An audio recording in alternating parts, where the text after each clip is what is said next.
Salut à tous, aujourd'hui je vais répondre à la question que chaque entrepreneur se pose régulièrement. Qu'est-ce que je vais pouvoir faire passer comme frais professionnels à titre perso ou sur ma société afin de défiscaliser un maximum? C'est le sujet de ma vidéo aujourd'hui et j'ai décidé d'attirer votre attention sur les frais de déplacement professionnel principalement. Donc sois bien attentif, je vais te parler de la déductibilité ou non de ces frais pour qu'à l'avenir tu n'aies pas de surprises, surtout pour les petits malins.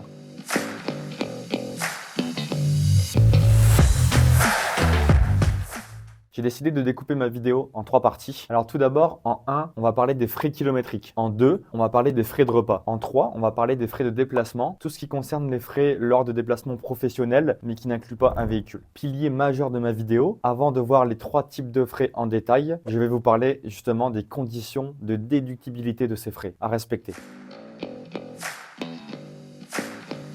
La première condition pour justifier des frais de déplacement professionnel, c'est tout simplement d'obtenir un justificatif. Un justificatif doit être obtenu pour chaque frais obligatoirement. De plus, ces frais doivent avoir un caractère purement professionnel et doivent rentrer dans l'intérêt de la société. À partir du respect de ces deux conditions, ces frais seront alors déductibles et donc exonérés des cotisations sociales. Et là, on est bien. Je vais simplement vous citer un exemple de frais non déductibles. Typiquement les amendes. Par exemple, imagine que tu roules sur l'autoroute tranquille au soleil et que d'un coup il te prend l'envie de faire la course avec ton voisin de gauche qui vient de te sécher sur place. Si tu prends une amende dans ce type de situation, alors ce sera forcément pour ta pomme, à moins d'avoir une plaque étrangère.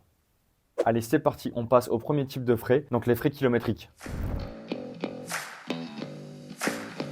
Les frais kilométriques, ça correspond à l'utilisation de ton véhicule personnel lors de déplacements pour l'activité professionnelle. Réaliser des frais kilométriques, ça comprend les frais suivants. Les frais d'essence, les frais d'assurance, les frais d'usure du véhicule et également les frais d'entretien. Bien évidemment, si tu réalises des indemnités kilométriques, tu ne vas pas en plus continuer de déduire ces charges, donc l'essence, l'assurance ainsi que l'entretien du véhicule, sur la société. Ce qui ferait bien sûr doublon. Il est donc important de choisir entre faire passer des dépenses réelles sur la société ou alors réaliser des indemnités kilométriques. Ces indemnités, elles, vont être calculées par un barème. Barème fourni par l'administration fiscale qui va prendre en compte la puissance fiscale du véhicule inscrit sur la carte grise ainsi que les kilomètres parcourus. Donc tout simplement, en fonction de la puissance fiscale du véhicule, un coefficient de déduction va être appliqué qu'il faudra multiplier au nombre de kilomètres parcourus afin d'obtenir cette indemnité. Si vous réalisez des indemnités kilométriques en société, alors la société aura une dette de remboursement envers vous et vous pourrez, à l'aide d'un simple virement, vous rembourser cette indemnité sur votre compte personnel tout simplement. Certains clients nous posent la question de savoir s'il est intéressant d'acheter un véhicule de société.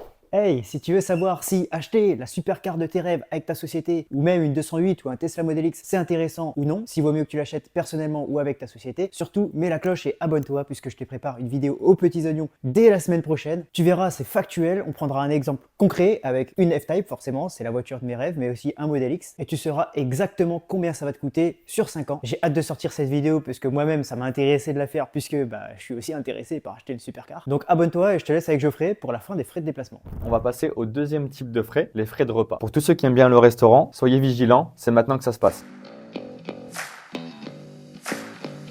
Tout d'abord, en 1, les repas d'affaires. Donc les repas d'affaires, tout simplement, ce sont des rendez-vous déjeuner avec des clients ou des prospects. Donc ces frais de repas d'affaires vont être déductibles du résultat imposable sous la seule condition d'avoir un justificatif. Ce justificatif, afin d'être déductible, devra comporter plusieurs conditions, c'est-à-dire le nom de vos clients avec qui vous avez déjeuné et également le nom de leur entreprise. Bien évidemment, la note du restaurant peut varier en fonction de la relation d'affaires que vous avez avec votre client. Pour vous faire un petit retour d'expérience sur ce cas bien précis, un jour, l'administration fiscale a redressé un client puisque sur ces justificatifs de frais de repas, aucun nom client était justifié. Il possédait des frais de repas sur les week-ends et jours fériés et des repas étaient habituellement pris à proximité du siège social et ces repas comprenaient des menus enfants.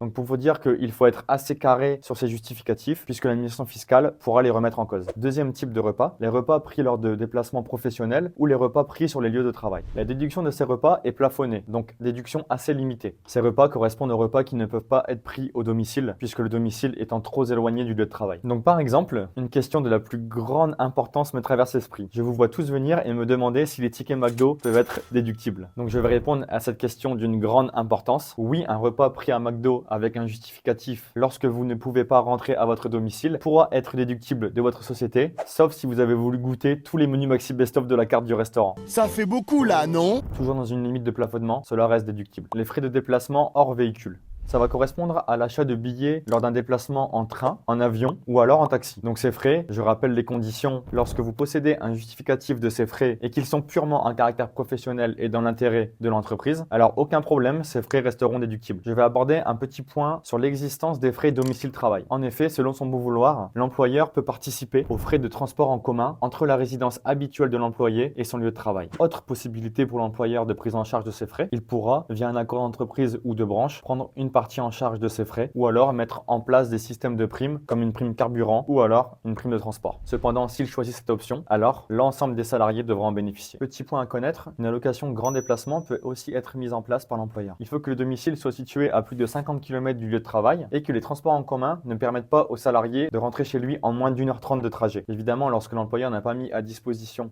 de logement ou alors de repas pour son salarié lors de grands déplacements, cette allocation pourra être mise en place. Dernier petit point, il existe également des petits frais divers, comme pour certaines activités qui nécessitent une tenue de travail, peuvent être déductibles également. Il existe même des frais de télétravail. Selon la société dans laquelle vous êtes, une allocation forfaitaire peut être mise en place par jour pour l'utilisation des équipements à votre domicile, ainsi qu'une partie de la consommation de votre activité de télétravail chez vous. Il peut être important de se renseigner lorsque vous effectuez beaucoup de télétravail. Donc voilà, c'est tout pour ma vidéo. J'espère qu'elle aura permis de répondre à vos interrogations et je vous dis à bientôt pour la prochaine.